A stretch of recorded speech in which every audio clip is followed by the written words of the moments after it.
P.S. I'm bored. And actually, I think that might be a good thing. Because tomorrow, I'm starting a 6-week improv class, which is terrifying. And also, why not?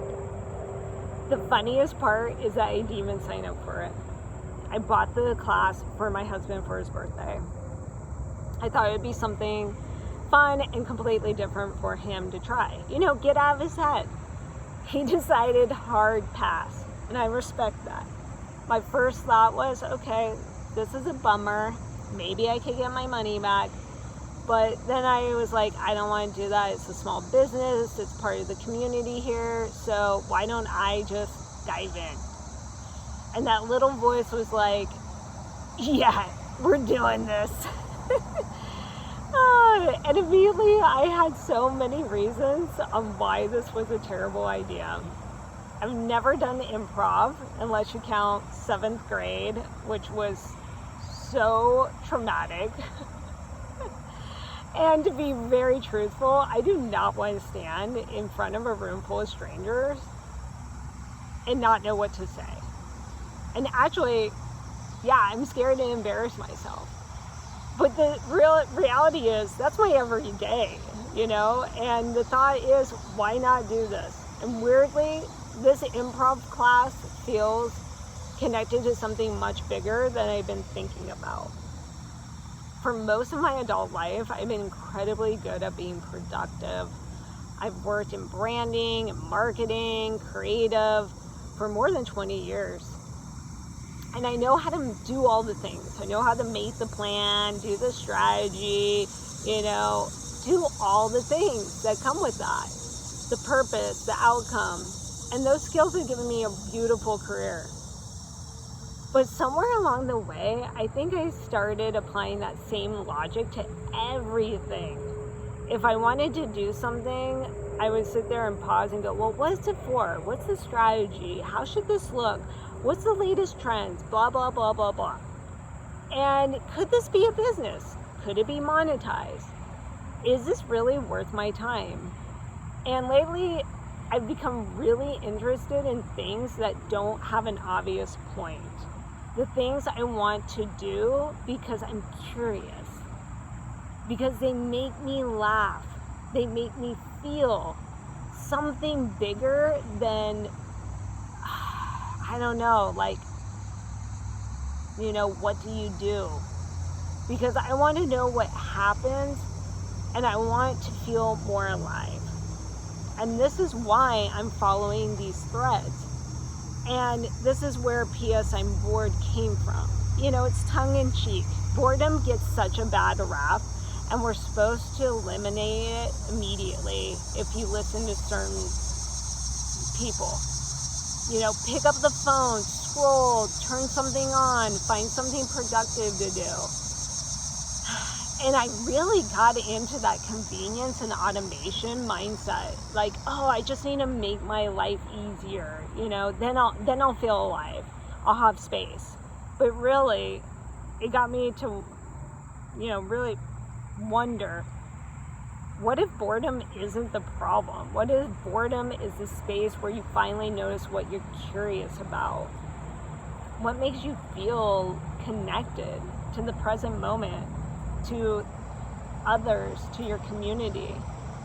And that version of myself feels more like me. She's curious as hell. She talks to everybody.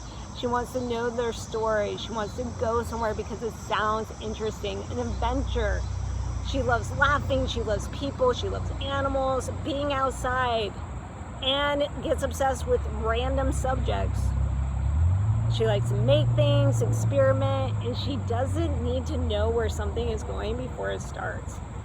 I miss that part of me.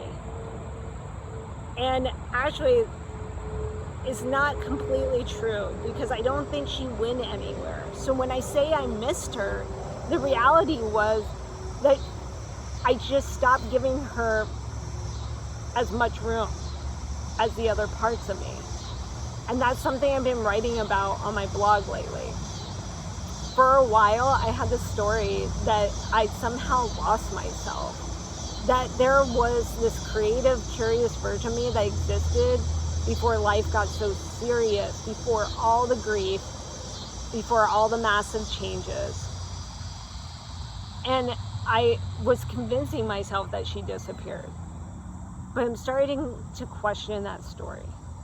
Because maybe there's a difference between losing yourself and going through a season that didn't leave much room for you. So I want to really stress that. Maybe there's a difference between losing yourself and going through a season that didn't leave much room for you. And maybe the parts of you that went quiet aren't gone. They're just waiting for some room again. And once I started thinking about that, I began to notice evidence of it everywhere. Old journals, old blog posts. I started blogging again, and I looked at a blog post that I did from 2019.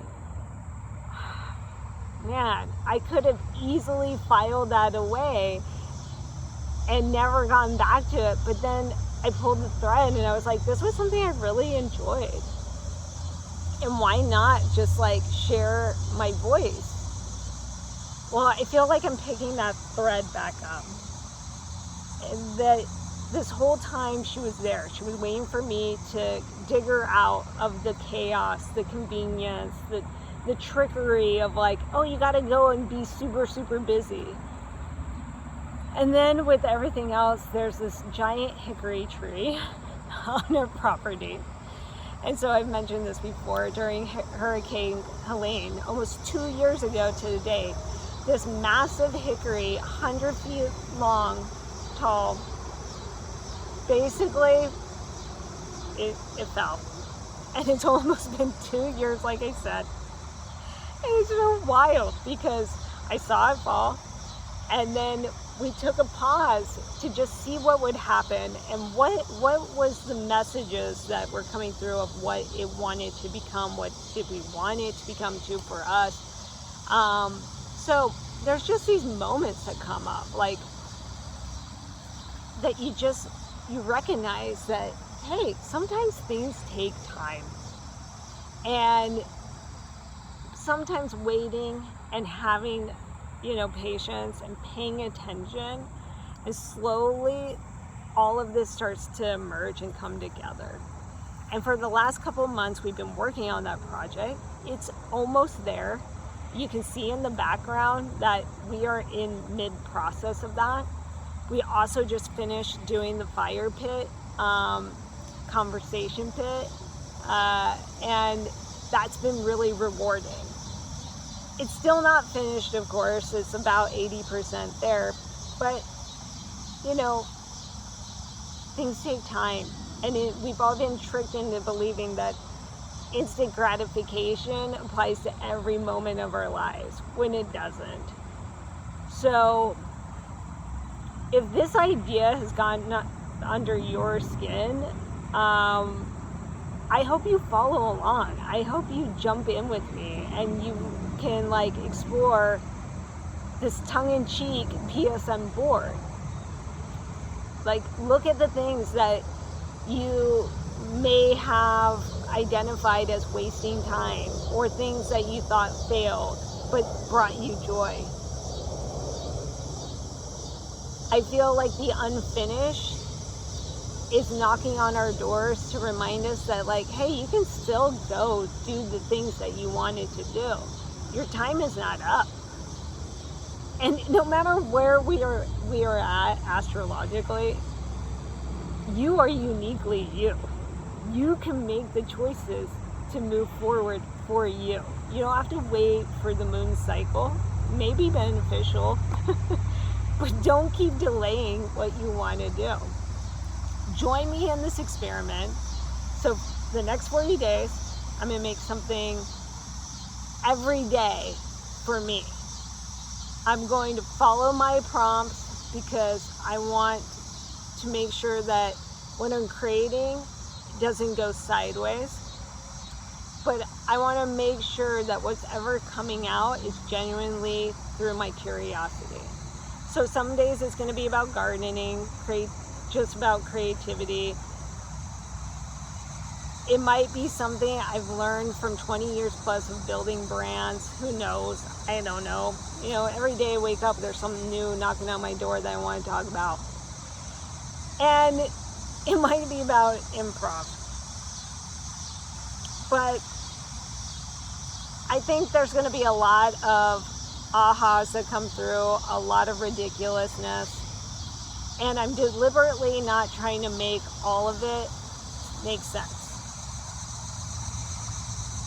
I laugh at that because I tend to want to do that. because this is the experiment, I need to let it have its own room to breathe. So I want to know, what happens when I stop deciding what everything has to become before I let myself experience it? What do I keep coming back to? What makes me lose track of time? What makes me want to tell somebody, oh my God, come look at this? What makes me laugh? What makes me feel alive? What do I make when the goal is immediately to make it useful? And after 40 days, maybe I'll look back and see the thread. Maybe I'll learn something about myself. Maybe something completely unexpected will come out of it. Or maybe I'll just have 40 weird little things I made because I felt like making them. I got a whole little mushrooms I created. I'm like, those guys, they bring me so much joy and nobody sees them. They're just randomly throughout my house. I kind of hope there's a little of all of this and everything, because I think I've spent enough of my life believing I need to know the destination before I'm allowed to start walking.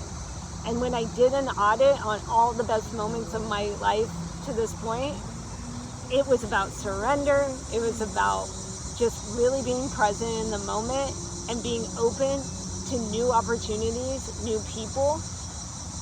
And I can't wait. I can't wait to dive in.